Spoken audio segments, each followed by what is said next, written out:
Let's start with a quick disclaimer before we jump in.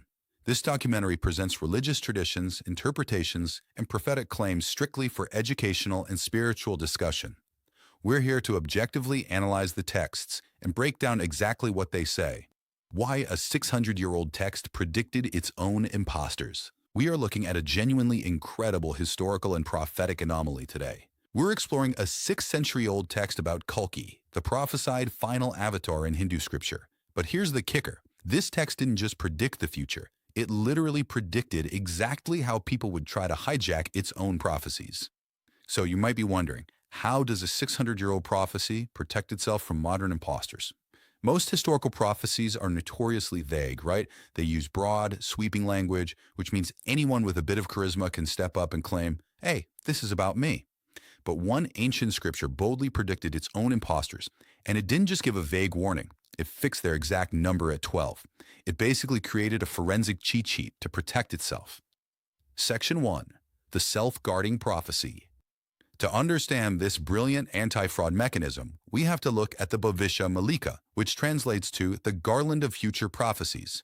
According to the text, this massive collection was recorded 6 centuries ago in Odisha by the Panchasakha.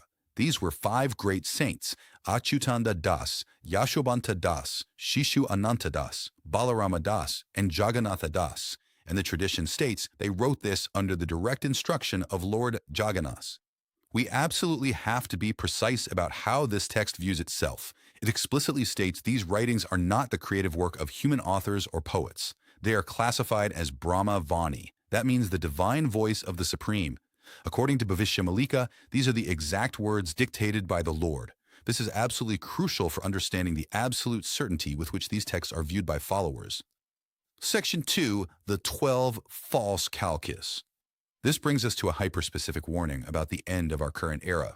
Right in the scripture titled Kuta Bodhuni, on page 51, the great Saint Achyutananda Das lays out a direct warning. He writes, and I quote, "Before the true Lord Kalki manifests, 12 false Kalkis, pretenders, will appear and mislead people." That is incredibly specific. It's telling devotees they have to rigorously test every single claimant against a strict set of signs. And it's fascinating how this ancient timeline maps onto modern events. According to Bhavishya Malika, specific astronomical events act as a timer. The text points to Mina Sheni, which anchors to the astronomical sign of Saturn entering Pisces on March 29, 2025. Following that exact marker, multiple men publicly claim the Kalki title on August 10, 2025. The tradition's reading of this event isn't surprise. It views this as the literal manifestation of the 12 false Kalki's prophecy playing out in real time. Section 3. Unmasking the Impostors. So how did the text instruct devotees to actually test these modern claimants? The Bhavishya Malika provides a highly specific behavioral checklist. It explicitly states that false prophets are known by their extractive conduct, not their public charisma. A false guru relies on flashy displays to exploit followers, whereas the true Kalki's identity is an incredibly guarded secret recognized only by strict scriptural signs. Let's look at the behavioral tells. According to Bhavishya Malika, these false gurus will wear orange robes to look the part, but remain entirely ignorant of the actual scriptures. They'll display a fake conch and discus to trick people. But the biggest red flag? They extract cash, gold, and silver by offering false promises of an accommodation in Vaikuntha, which is the divine abode. The text even warns that some will specifically call themselves Gopal to cloak their exploitation. Section 4. Signs of the True Kalki. On the flip side, recognizing the true Kalki is profoundly difficult. Achyutananda Das explicitly writes that even the greatest spiritual masters, the highest yogis, as well as rishis and munis, meaning sages and ascetics, won't recognize him by spiritual attainment alone. His identity is such a tightly guarded secret that relying purely on your own intellect or scriptural debate just won't cut it. Instead, the scriptures provide non-negotiable identifiers.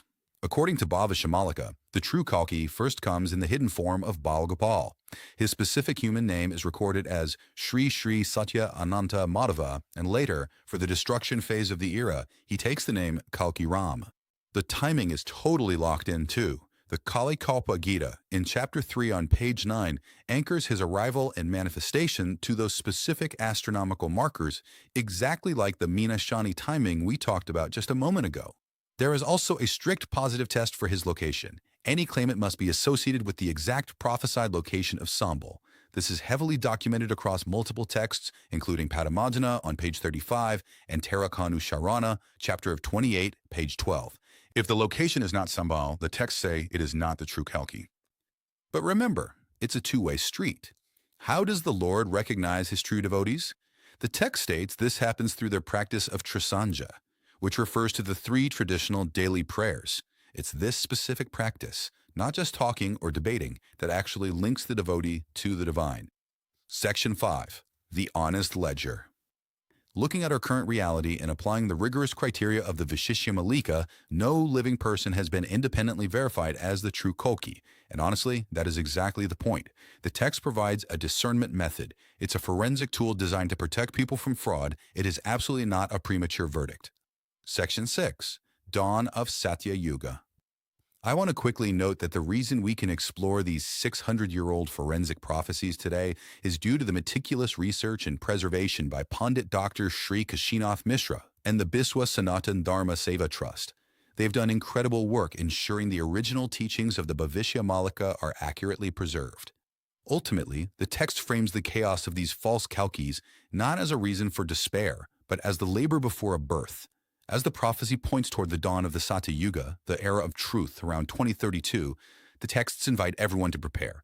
They advise adopting Dharma, faithfully practicing Trisandhya, reading the Srimad Bhagavat, and chanting the Madhavanama. It is a powerful message of preparation.